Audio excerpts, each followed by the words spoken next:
Oh iki Kediri fotografi. Iku lho ning sore iku lho Mas. Oh iya iki. Ana iki wis kok kidul ngelalor. Mapping ini. Wis bener berarti Ngidul iku ngidul. Wis ngidul ya budal. Wis gas yo.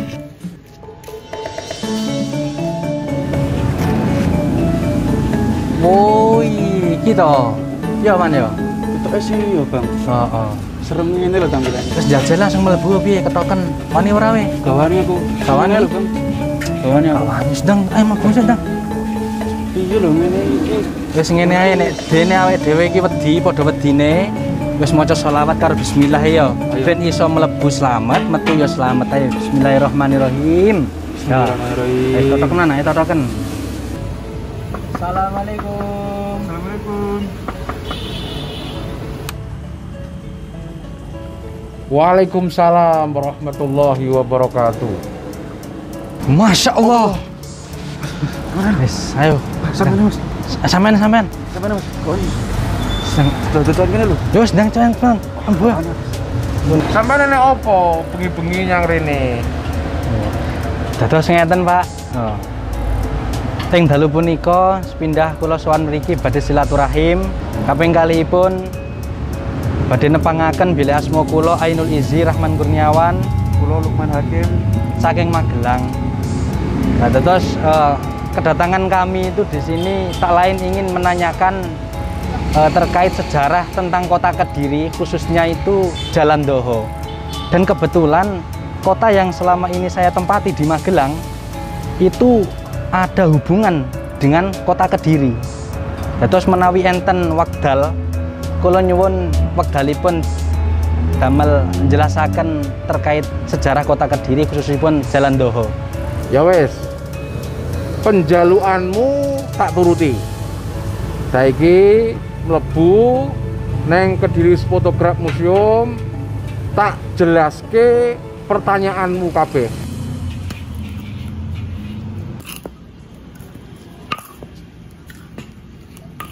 Lampu murah.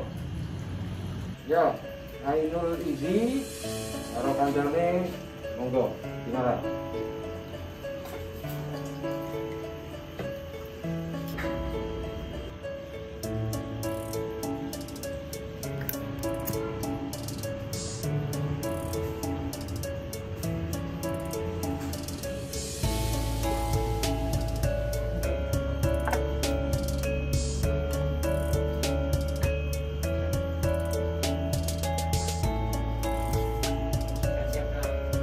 Maskerku tak lepas. Sampean yang rene mau wis padha rapid antigen toh? Ampun. Alhamdulillah. Jadi aman. Ya, Neng maskermu coba cepot. Ben maskerku wae, aku gen gampang jelasin. Oh, nggih. Jadi alhamdulillah sampean ora salah dolan yang rene mau. Karena neng kene Matra pusat informasi terkait kota Kediri. Ya kuwi ning kene museum Kediri Photograph Museum. Banyak hal-hal yang terkait tentang Kediri, insya Allah iso mbok gawa mulih engko keterangan-keterangan sing muga-muga manfaat. Amin. Jadi memang enek hubungannya antara Kediri karo Magelang. Ya. Yen sampean kok Magelang ado-ado rene ku ya enek empere. Krana kota Kediri iki sing saiki ditetapke hari jadine ya kuwi tanggal 17 Juli tahun 879. Kuwi berdasarkan prasasti tua zaman Mataram Hindu neng Magelang. Ya, Catet ya. ya kuwi dieling-eling enek hubungane antara Kediri karo Magelang. Prasasti kuak 1, 2, 3 kuwi jelaske menehi kamardikan daerah perdikan krana masyarakate padha taat kabeh nang pemerintah. Padha dawuhe Quran, atiullah wa ati rasul wa ulil amri minkum. Kaya semboyane Tribakti kuwi lho. Oh, Kampus Tribakti Lirboyo kuwi telu kuwi mau. Ya. nggih. Jadi jeneng eling. Jadi sampean mau takon babakan Kediri, babakan Jalan Doho. Nggih, Enek jalan. opo jane Jalan Doho? Ya. Jadi Kediri kuwi kutha sing tuwa. Raja sing terkenal ya kuwi Prabu Erlangga. Duweni putra jenenge Dewi Kili Suci. Putrane Dewi Kili, putrine Dewi Kili Suci kuwi mau ora gelem neruske tampuk kepemimpinane bapane. Lan luwih seneng yen dadi pendeta. Mandeta ning Guwa Sela Mangkleng. Engko gambar-gambar iso delok ning gone foto-foto iki. Ya. Nggih, nggih. Ya. Alhamdulillah cakep kabeh niki. Yo ning kene iki tamune ora mung awakmu teko Magelang tok. Tamuku kok Amerika. Oh, ngoten Pak nggih. Oh, kok Inggris, kok Belanda do ado-ado rene pengen delok museum kene. Ya. Jadi nyapa to mau tak critakne Jalan Doho. Jalan Doho kuwi ibu kotane kerajaan Prabu Erlangga, kerajaan Kahuripan. Jenenge biyen Dahanapura. Dahanapura kuwi artinya kota api. Sampeyan tau delok Avatar apa ora? Nggih, sering Pak. Nah, kuwi nyapa kota api ning kulon enek Gunung Wilis, ning etan enek Gunung Kelut. Di antara dua gunung berapi, ning saiki Gunung Wilis wis ora aktif, sing aktif mung Gunung Kelut. Makanya diarani Dahanapura artine kota api. Karena berada di antara dua gunung berapi. Nah, neng Jalan Doho kuwi terus sampai saiki dipengeti karo pemerintah daerah. Ya. Sampai jalane panggah Jalan Doho ning ora Dahanapura. Ning apike sak sebenere ya kuwi mau. Apike sak beneré pemerintahi Pak Abu Bakar, Pak Wali Kota iki ya gantilah. Udu Jalan Doho ning Jalan Dahanapura. Kuwi luwih wah keren mandeke. Ya, luwih keren. Wih, mistis Pak nggih. Ora mistis ya ning balik sejarah. Oh, sejarah. Balik sejarah karena biyen memang ibu kotane ning Dahanapura. Ya iki kudune aku lo pengennya ya Pak Abu Bakar iki ndang ganti kuwi. Aku setuju banget. Mau wes apa tau dari tak ceritane mau. Nggih. Berarti seprono seprene hingga akhirnya putra-putra saka garwa-garwa liyane untuk permaisuri karo Prabu Erlangga didadekne raja. Ning panggah tukaran wae terus-terusan. Sehingga nalikane nginjak nanggone raja Kediri sing paling masyhur Prabu Jayabaya tahun 1135 Prabu Jayabaya nyatokne antara Jenggala karo Panjalu. Jadi mau gak krana Dewi Kili Suci ora gelem dadi ratu, akhirnya putra-putrane dadekne raja-raja yaiku gawe kerajaan Jenggala karo Panjalu. Ning tukaran. Tahun 1135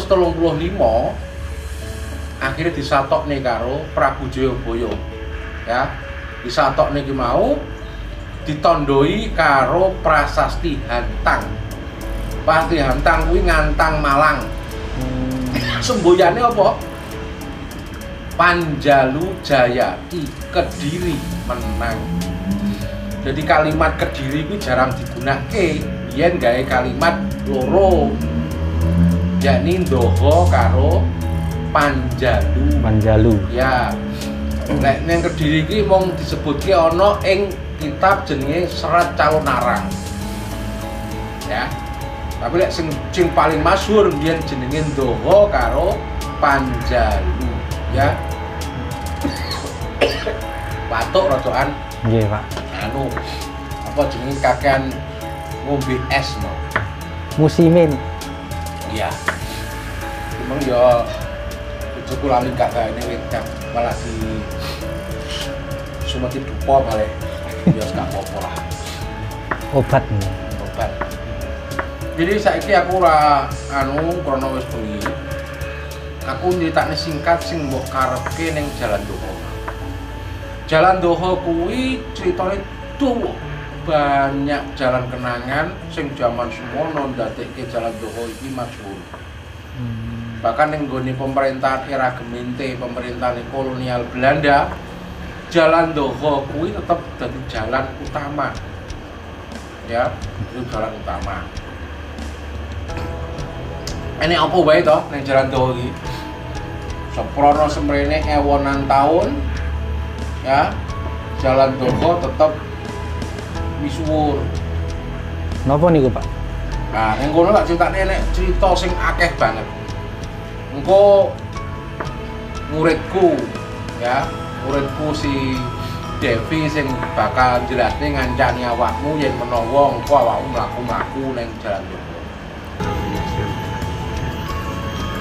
Oh, iki jembatane iki. Apa, Bang? Jembatane mau sing barene Bapak Nus. Tapi kok sampe sih tau jebol lho, Bang. Jebol iki yo. Ya yo depan rayap ya iki rayape ketok iki.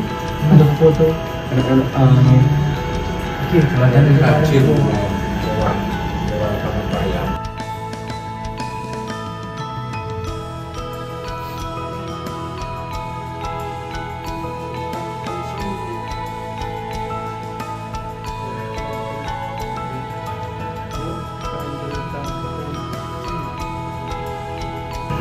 Wis mari kabeh to? Wis delok kabeh ki mau sing kudu mbok delok. Wis tak izini pamitmu awakmu iso bali. Ning yen awakmu pengen bali cepet gampang. Ora usah kangelan. Ora usah mlaku. Meremo wae. Iki mari numpak angkutan to? Wis. Engko sawangen tongkatku. Nalikane tongkatku tak gedhukne duk. Sawangen tak jampi-jampi sik. Engko awakmu teko Jalan Doho. Jadi engko awakmu maca selawat ping 9 ra ambekan. Nalikane selawat sing kaping 9 tongkatku tak gedhukne, awakmu kok langsung ning Jalan Doho. Ya, mantap nih hati nih. Bismillahirrahmanirrahim.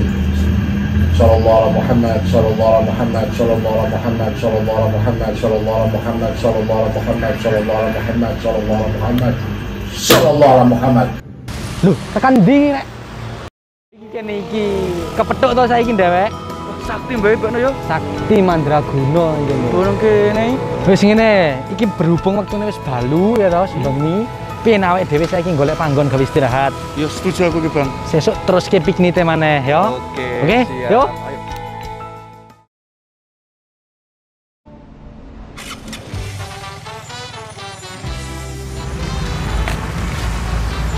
Jam piro iki, Rek? Jam 10 ya, Bang. Jam 10. Jam piro mau janjiane? Mau bengi iku janjiane sekitar jam 10-an kita ya. Ya iki jam piro jam 10. Coba ditunggu diluk ya. Barangkali areke meh teko kene ya.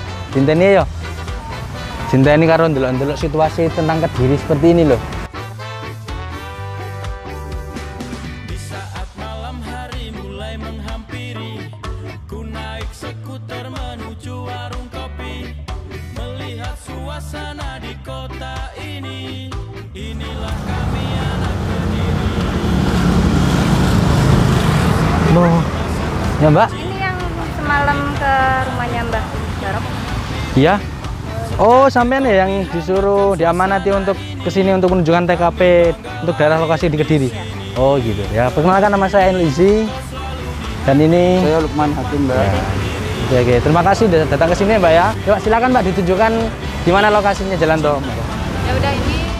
Cerita ini berawal dari kisah perjalanan panjang Sri Maharaja Kyai Halu Sri Dharmawangsa Airlangga Ananta Wikrama Tunggadewa, Raja Kahuripan, keturunan Wangsa Isyana.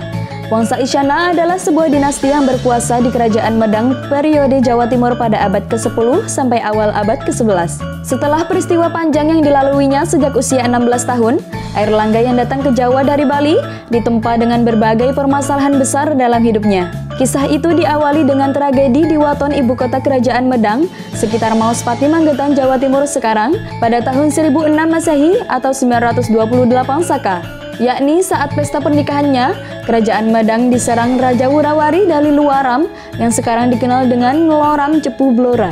Kemudian, dia melarikan diri bersama Mpu Narutama. Dalam pelarian dan pengasingan di Wonogiri, ia kembali berjaya mendirikan Kerajaan Waton Emas di dekat Gunung Penanggungan, Waton Emas.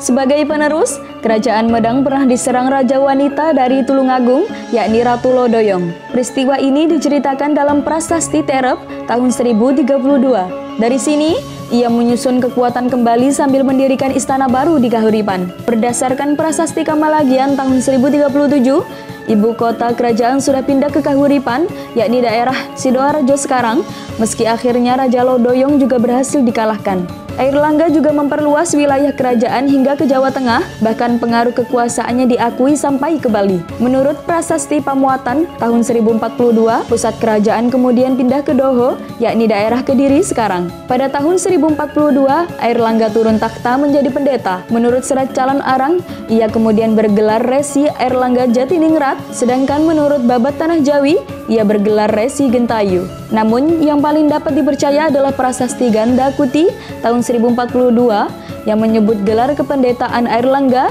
adalah Resi Aji Padu Kampungku Sang Pinaka Catraning Buana. Berdasarkan cerita rakyat, putri mahkota Airlangga menolak menjadi raja dan memilih hidup sebagai pertapa bernama Dewi Kilisuci. Nama asli putri tersebut dalam Prasasti Cane tahun 1021 sampai Prasasti Turun Hyang tahun 1035 adalah Sanggrama Wijaya Tunggadewi yang menolak menjadi raja anak dari permaisurinya. Kemudian, setelah melalui perundungan lama, Airlangga membagi kerajaannya menjadi dua, yakni Jenggala dan Panjalu.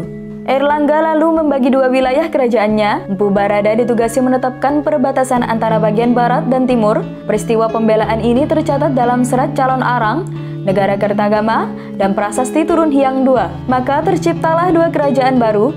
Kerajaan barat disebut Kadiri, berpusat di kota baru yaitu Daha, diperintah oleh Sri Samarawijaya. Sedangkan kerajaan timur disebut Janggala, berpusat di kota lama yaitu Kahuripan, diperintah oleh Mapanji Garasakan. Nama kerajaan yang didirikan Airlangga pada umumnya lazim disebut Kerajaan Kahuripan. Padahal sesungguhnya, Kahuripan hanyalah salah satu nama ibu kota kerajaan yang pernah dipimpin Airlangga. Berita ini sesuai dengan naskah Serat Calon Arang yang menyebut Airlangga sebagai Raja Daha.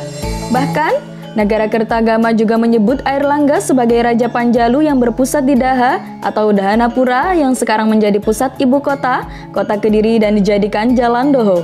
Berdasarkan Prasasti Kamalagian tahun 1037, ibu kota kerajaan sudah pindah ke Kahuripan, yakni daerah Sidoarjo sekarang. Menurut Prasasti Pamuatan tahun 1042, pusat kerajaan kemudian pindah ke Daha, yakni daerah Kediri sekarang. Setelah kerajaan terbagi menjadi dua, Airlangga memilih menjadi pertapa. Tidak diketahui dengan pasti kapan Airlangga meninggal. Prasasti Sumengka tahun 1059, peninggalan kerajaan Janggala hanya menyebutkan Resi Aji Padu Kampungku dimakamkan di Tirta atau pemandian. Kolam pemandian yang paling sesuai dengan berita Prasasti Sumengka adalah Candi Belahan di lereng Gunung Penanggungan. Sepeninggal Airlangga, dua kerajaan yang dipimpin Sri Samarwijaya dan Mapanji Garasakan sering melakukan perang saudara hingga ke keturunan-keturunannya. Hingga akhirnya di pada tahun 1135, Panjalu yang dipimpin Prabu Jayabaya berhasil menyatukan dua kerajaan menjadi satu, yakni Kerajaan Panjalu atau Daha. Hal tersebut tertuang dalam Prasasti Hantang tahun 1135 dengan semboyan Panjalu Jayati yang artinya Kediri menang. Dari prasasti tersebut dapat diketahui kalau Jayabaya adalah raja yang berhasil mengalahkan Janggala dan mempersatukannya kembali dengan Kediri. Kemenangan Jayabaya atas Janggala disimbolkan sebagai kemenangan Pandawa atas Kurawa dalam kakawin Baratayuda yang digubah oleh Empu Sedah dan Empu Panulu tahun 1157. Makam Islam tertua selain Fatimah binti Maimun adalah makam Syekh Syamsuddin Al-Wasil atau Sulaiman Wasil Syamsuddin. yang terletak di Kompleks Makam Stono Gedong, Kediri. Kompleks makam ini terletak di dalam kota Kediri, tepatnya di pusat kota yang bisa dicapai dari Jalan Doho belok ke kanan, masuk Kampung Stono Gedong. Sekitar 100 meter dari ujung kampung terletak Masjid Stono Gedong. Kompleks makam Syekh Samsudin Al-Wasil terletak di barat laut masjid. Menurut hasil survei epigrafi Islam yang dilakukan Louis Charles Damais dalam laporan berjudul El Epigrafi Musulman dans l'Isoudet Asitik, inskripsi kuno di makam Stono Gedong di Kediri menyebutkan makam seorang Al-Imam Al-Kamil yang epitafnya diakhiri dengan keterangan Al-Syafi'i Mazhaban Al-Arabi Nisban wa Huwataz Al-Qudo. Namun, tidak terdapat tanggal tepat tentang inskripsi tersebut. Inskripsi di makam Stono Gedong di Kediri itu terdiri dari 3 bidang 4 persegi, satu di atas yang lain, dengan tiap bidang berisi 2 baris tulisan mendatar, berarti keseluruhannya ada 6 baris. Namun, permukaan lempengan itu rusak pada bidang kedua, di akhir baris pertama dan sisi kiri baris kedua.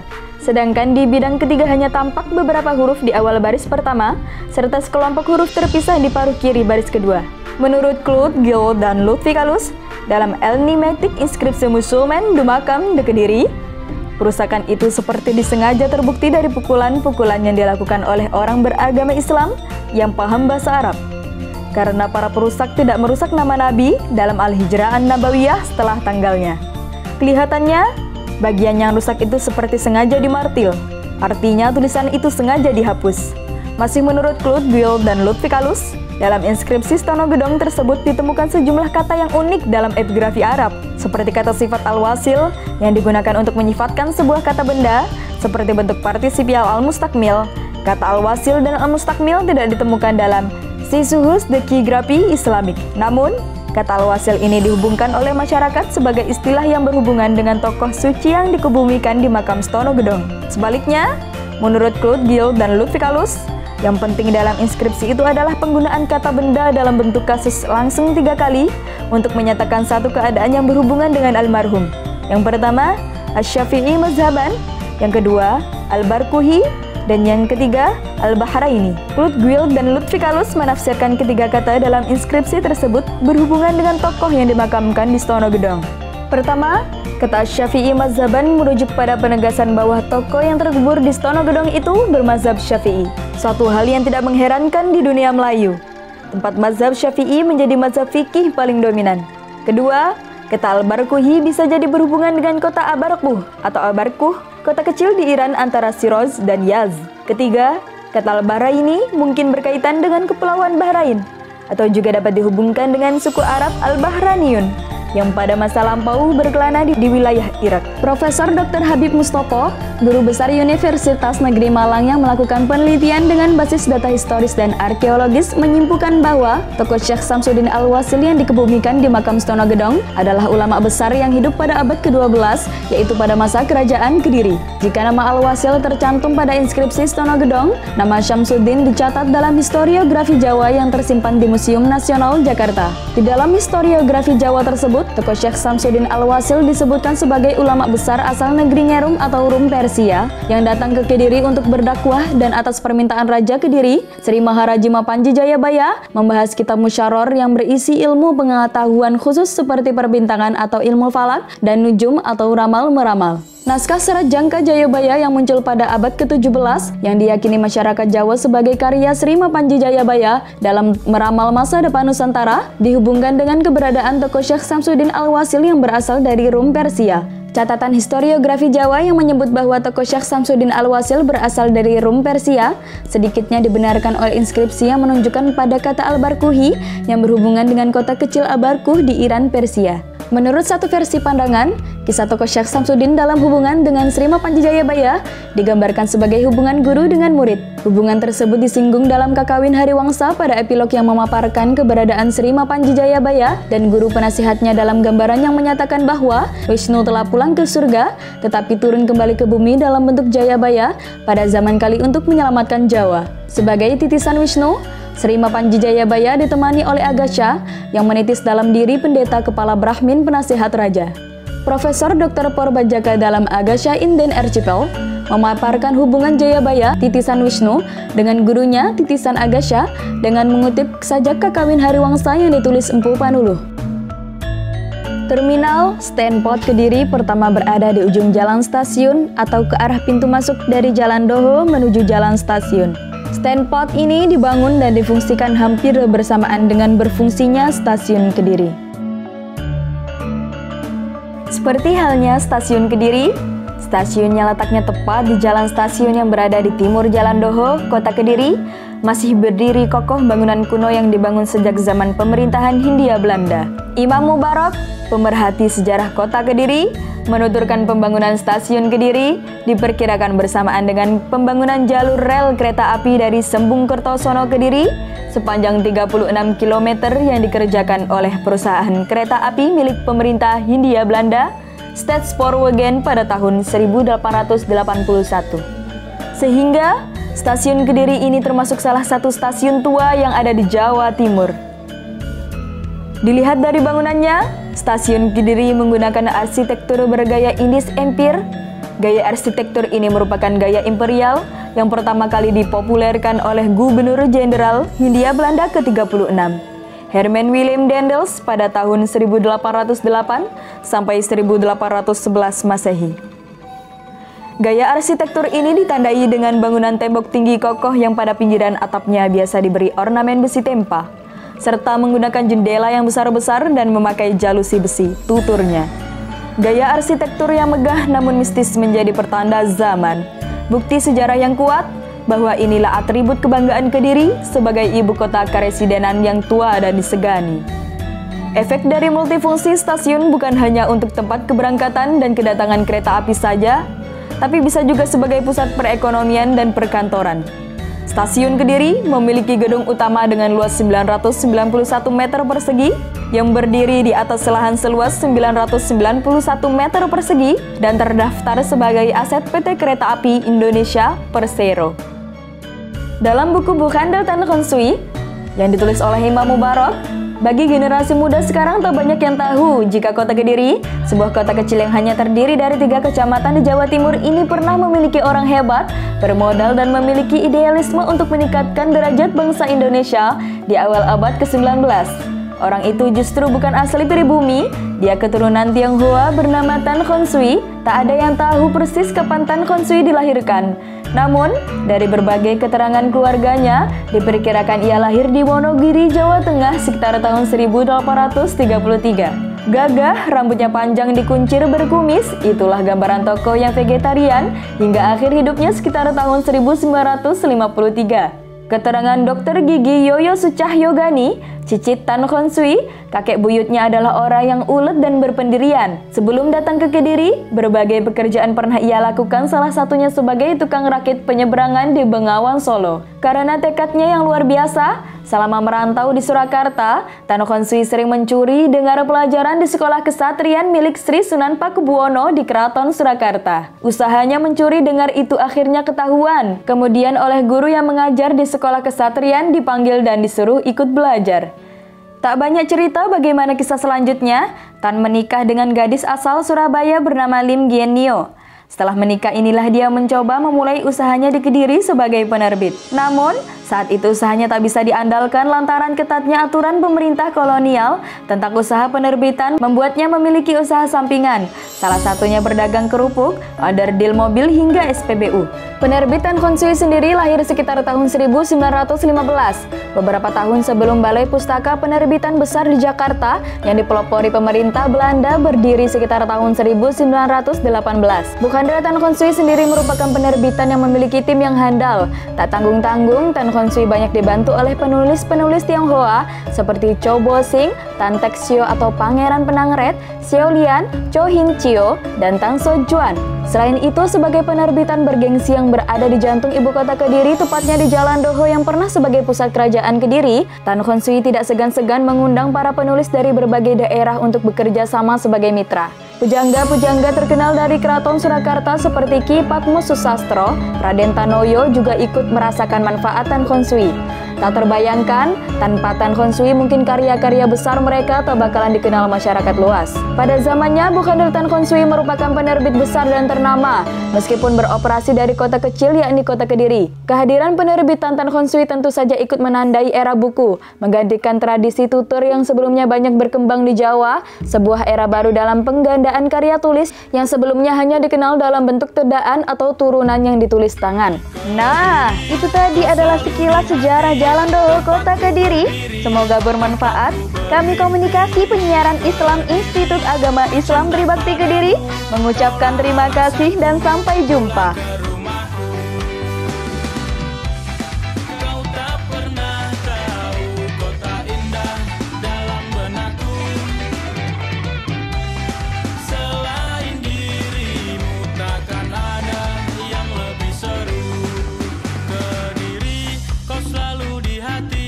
Tempatku berdiri, tempatku bermimpi. Kediri, ku cinta padamu, kaulah alasanku pulang ke rumahku. Kediri, kau selalu di hati, tempatku berdiri, tempatku